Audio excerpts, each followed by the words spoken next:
மோடியுடைய பயோபிக்ல சத்யராஜ் வந்து நடிக்க போறாரு அப்படின்ற நியூஸ் வந்து ஒரு வாரமா பரபரப்பா வந்து பேசப்பட்டுட்டே இருந்துச்சு. அது சத்யராஜுடைய டாட்டரான திவ்யாவே வந்து சொன்னதாக வலைபேச்சிலேயே வந்து பேசிக்கிட்டாங்க. இதுக்கு புல் ஸ்டாப் வைக்கிற விதமாக சத்யராஜே அவர் வாயால வந்து பதில் சொல்லியிருக்காரு. அதை பத்தி தான் அந்த பதிவில் பார்க்க போறோம். ஸ்கிப் பண்ணாம பாருங்க.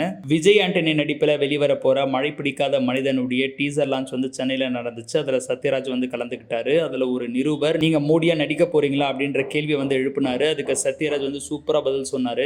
என் நண்பன் மணிவண்ணன் இருந்திருந்தா அவரை மாதிரியான ஒரு டைரக்டர் வந்து டைரக்ட் பண்ண வந்து அதுல நடிக்கலாம். இப்போ அவர் இல்ல அப்படின்னு சொல்லிட்டு விஜய் மில்டன் டைரக்ட் பண்ணா நான் நடிக்கிறதுக்கு ரெடி அப்படின்னு நக்கலா சொல்லி ஒரு சிரிப்பு சிரிச்சிட்டு வெற்றிமாறன், மாரி செல்வராஜ், பா ரஞ்சித் போன்ற டைரக்டர்ஸ் வந்து டைரக்ட் பண்ணா நடிக்கிறதுக்கு ரெடின்ற மாதிரி நக்கலா சொல்லி வந்து முடிச்சிட்டாரு. அவருடைய ஸ்டைல்ல வந்து அவர் பதில் சொன்னாரு. இதெல்லாம் வந்து சுத்த வதந்தி தான். மோடியா நடிக்கிற ஒரு படத்துக்கு வந்து சத்யராஜ் யாரும் அணுகவும் இல்லை. அப்படி அணுகுனா அவர் வந்து ஒத்துக்குவாரா அப்படின்றது ஒரு மிகப்பெரிய கேள்விக்குறி தான். நடிப்பு தானே, நடிச்சுட்டு போலாமே அப்படின்னு கேட்டாலும் அவர் வந்து ஒரு தீவிர தீக்காக்காரர் அப்படின்றது நம்ம எல்லாருக்குமே தெரியும். பொதுவாக அதிகமாக பார்த்தீங்கன்னா அவர் கருப்பு சட்டை தான் போட்டுட்டு இருப்பாரு அப்படின்றதுனால அவர் காவி பக்கம் வந்து போக மாட்டாரு. அந்த மாதிரி ஒரு படத்துலேயே வந்து நடிக்க மாட்டாரு. இந்த வதந்தி எப்படி கிளம்பிச்சு அப்படின்றதே தெரியல அப்படின்ற மாதிரி தான் அவருடைய பேச்சே வந்து இருந்துச்சு. இதன் மூலியமா நம்மளுக்கு தெளிவாக தெரிய வந்தது என்னன்னா மோடியுடைய பயோபிக் வந்து உருவாக போதா இல்லையா அப்படின்றது தெரியல. அப்படி உருவானாலும் அதுல வந்து சத்யராஜ் வந்து நடிக்க போறது இல்லை அப்படின்றது நம்மளுக்கு கிளியர் கட்டா தெரிஞ்சிருச்சு. இந்த மாதிரியான அப்டேட்ஸ்க்கு தொடர்ந்து சேனலை ஃபாலோ பண்ணிட்டு வாங்க.